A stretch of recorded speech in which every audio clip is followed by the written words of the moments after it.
This is another note to self video about,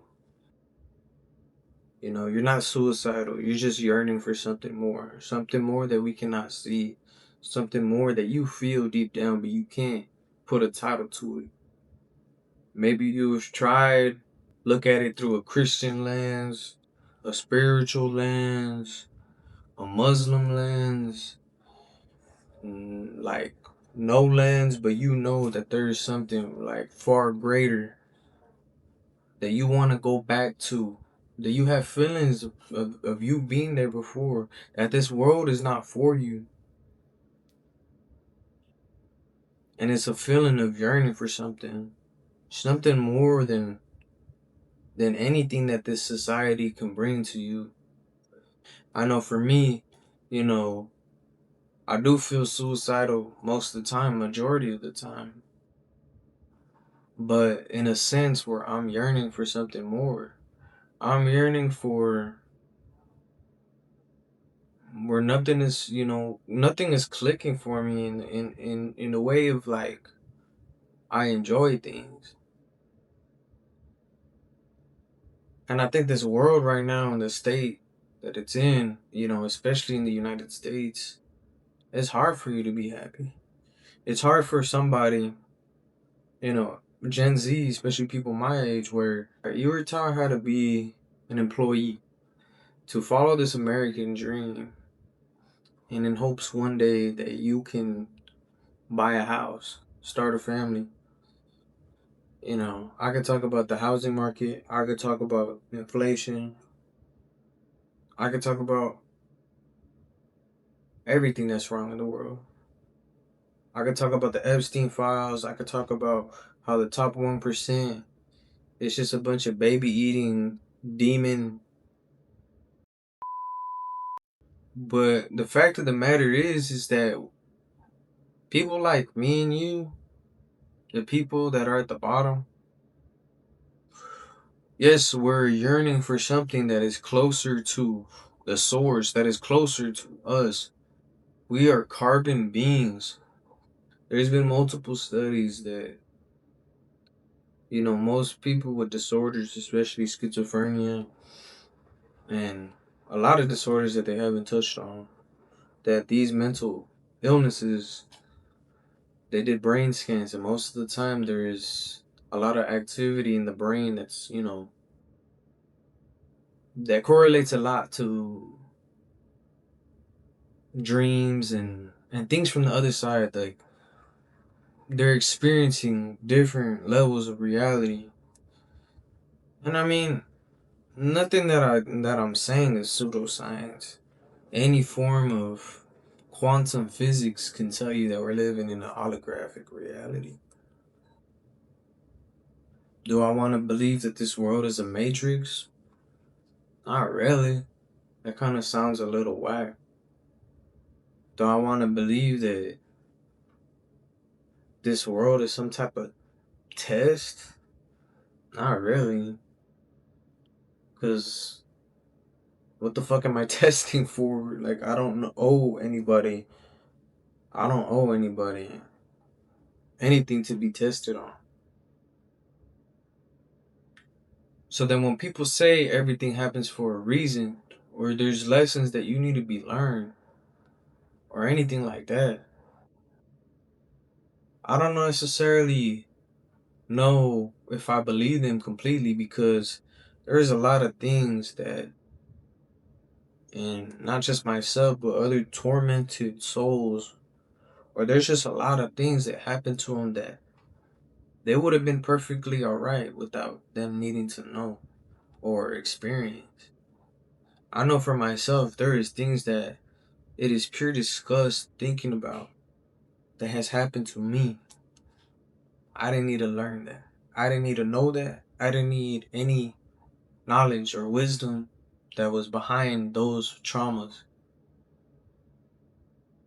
I think for the most part, I was a decent human being before them, before the experiences. I think despite all the things that I've had happen to me, that I try to be as decent as possible.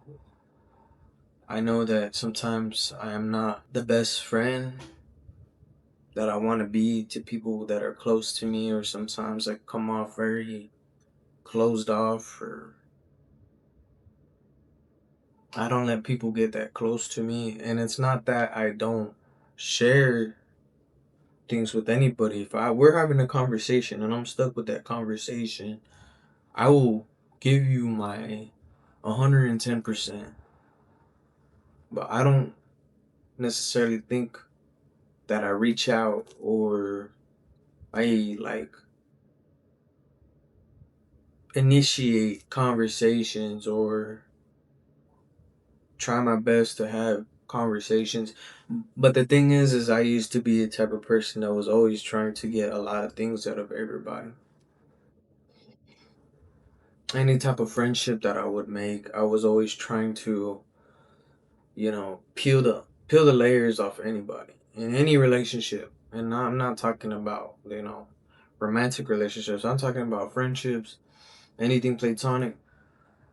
On day one, I was already trying to dive deep into people's psyche, and sometimes I would get what I didn't want, or sometimes I would get feelings of rejection. And so I think I've learned to just like, I don't know. I grew up as an only child in a broken home with cousins that weren't my age, going from place to place, family member to family member, whoever who could take care of me. I didn't have a room growing up. I didn't have anything to necessarily feel like I owned. And so sometimes I have feelings of like I don't belong anywhere. I didn't have anybody growing up that looked like me, that went through the same things that I did. No room, no area for me to express myself, no feelings, no places, nobody to talk to express myself really. And I remember the time where I did, you know, I had an iPod, or yeah, I had an iPod Touch in the sixth grade, and I remember I had a little Facebook, and I was, texting my friend, and I was 10 years old at the time, and I think I maybe had turned 11, going, yeah, 11 in the middle of sixth grade, and I remember I was texting my friend about how depressed I felt because I didn't feel close to my family. I felt like I didn't have anybody. And they found my Facebook messages, bro, and they all laughed at me, bro. I was just like the center of the joke, like every time. Like anything happened, like, oh, you're just depressed. Like, oh, look at me. My name is blah, blah, blah. I just feel bad. Oh, I'm so ungrateful. Shit like that, bro. And that was one of the core memories of like me not being able to like speak out. And I mean, there's a lot of toxic masculinity, growing up, especially growing up in a Hispanic household where like you weren't allowed to cry, you weren't allowed to show any emotion, shit like that, bro. So that really fucked me up on like sharing my feelings, especially young. There was abusive relationships definitely growing up. I didn't have the best relationship with my mother. There was times where, you know,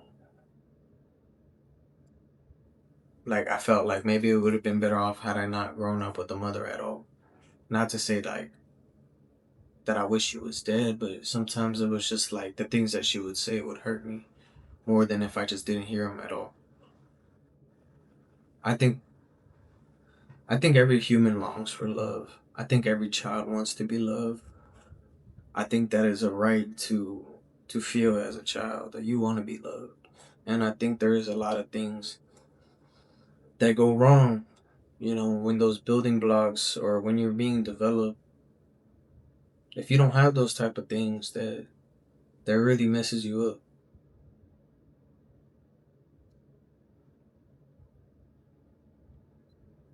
I don't know. I forgot where I was kind of going with this, but yeah, all I'm trying to say is that like I just remember with everything that I was going through, I was a child that was always in his own head. I didn't have anybody to talk to. I was always in my own head, thinking about scenarios.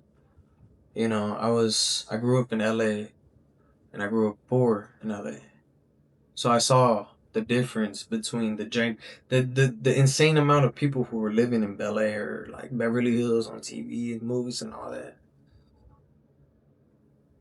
And I saw me. So I had a lot to think about, to daydream, to be like, man, what would it be like to be, actor, movie, a doctor? I would tell my mom as like a 5-year old, being like, don't worry, mom, I'll get us out of here.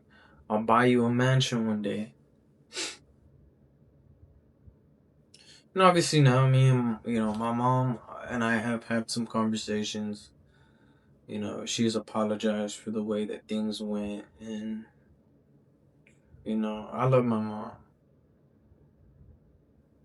but it was definitely a really rough upbringing that maybe I can get into more into another video. But the whole thing I'm trying to I keep getting sidetracked. The whole thing I'm trying to talk about is the whole entire time that I was suffering as a child. And I was a very loud kid. I think I had this typical stereotype of being like a little class clown child that always wanted attention from the other kids. That was maybe from kindergarten up into the 5th grade. 6th grade is where I started getting a little more aware of the situations that I grew up in and the situations kind of around me, where I started to do maybe bad shit, to get a rebellious, and I mean, as I should have been. But I think I was very in tune to my emotions. I think I knew how to meditate without knowing that I was meditating. And when I was in the car seat, I have songs where I'm talking about, being only 5, or being only 4 or 5, and having like really deep thoughts about not being alive and being wherever that was, which is a form of meditation, if you will. But I remember it so vividly. I remember, going hiking to the hills and just being like, man, you know what? What if I just jump? What if I just jump? And then I would have like thoughts really, really young, 6, being like, if I were to just jump and I would die or go to the hospital, maybe they would change, maybe they would love me if they would see that I would be gone. Crazy shit like that. Obviously, thoughts that a normal kid shouldn't have. But I know there was always like feelings of yearning for something outer worldly, something that I couldn't see that I've always felt. I've never been the type to have enjoyment of working and being a part of society.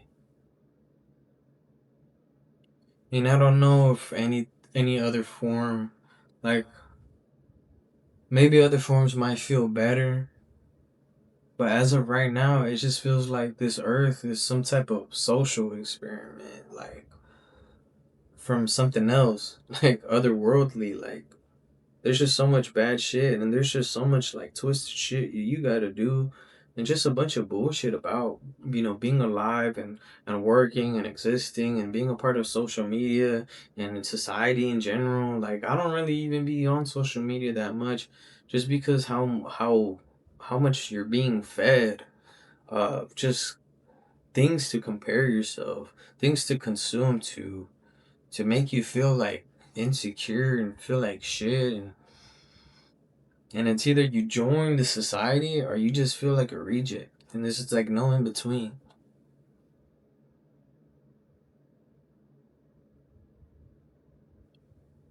And I'm not suicidal. I just really yearn for something else. I'm like hoping one day the aliens come or something and like be like, oh, let me take y'all. Like some shit like that. Or like, I don't know. There's a couple of conspiracies that I like to talk about, but this is not so much a conspiracy video. This is just more like to touch on mental illness and just relate to some people that, yeah, maybe you're not suicidal. You're just yearning for something that you cannot see. Like I said, whether that be God, whether that be something else, to go back to the stars. I talk about that in another song too. Uh, you know, R.I.P. Capital Steez, he took his life because he felt like, he belonged with the stars. He didn't really belong with people. And it's hard too when this world literally feels like hell, bro. There is some times where I'm just so convinced that this world is hell and my soul is in some type of jail.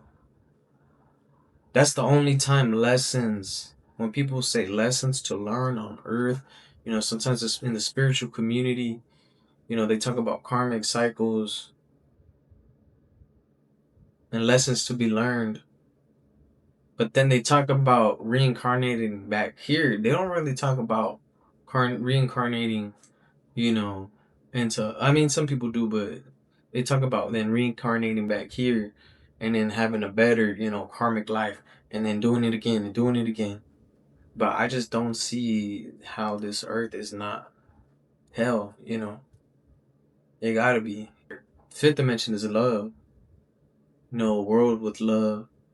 And my advice to the people who are, feeling suicidal because they're yearning for something else, experience this life for what it is.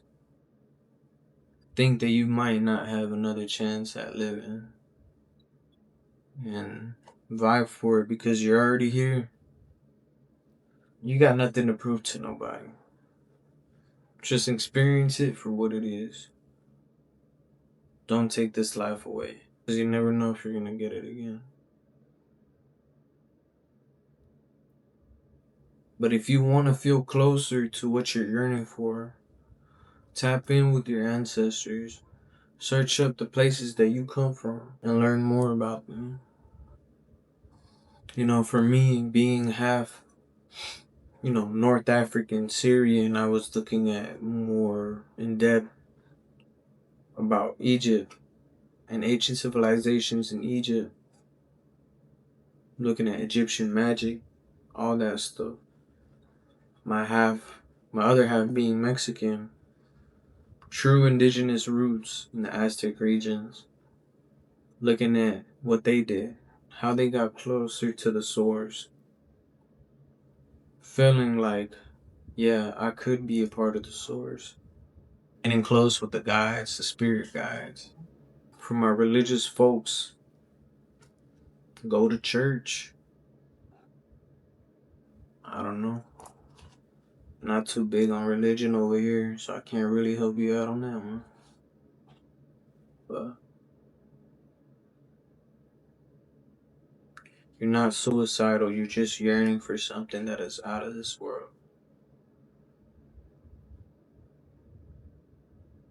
Get closer with the stars, talk to the moon, talk to the sun. The sun provides a life to everything. The trees, the oxygen that you breathe is provided from the sun. If you can't believe in God because you can't see God, there's a God right outside for you to believe in, for you to see with your own eyes. That is what provides life to you on your day-to-day life.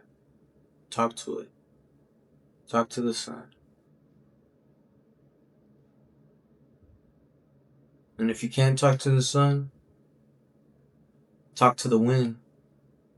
The wind, the beauty with the wind is that There's an emotional intelligence to it. The way you can feel it graze your skin, the way it picks up, the way it turns shit into a tornado, the way it knows when to come on and off or whatever. There is some type of emotional intelligence to the wind. Feel the liveliness of the wind. Feel the sun graze and beam on your skin. Feel the moon's light, the feminine force of the moon. Get closer to your spirit. Get closer to your higher self. That is the only way you can get out of this hole that you're in. Is you just have to get closer to yourself. Become unstoppable. Become your own best friend. It's a lot harder than you know, than how I'm making it seem, but the thing with happiness is that they don't tell you is that you really have to want it. And it's something that I personally really want. Because if I don't, life is just hell. Life just fucking terrible. When I don't want to not when I don't want to be happy, it's just terrible. I've learned a lot of emotional skills because I've been truly trying to stay alive, whether that be for, taking my mom out the trenches or taking myself out the trenches or, you know, having a little voice call me dad or some shit, some humane thing that I can think about that maybe keeps me here for another day. I have genuinely wanted to try to be happy. Watching self help podcasts, self help, reading self help books. You really do have to want to be happy.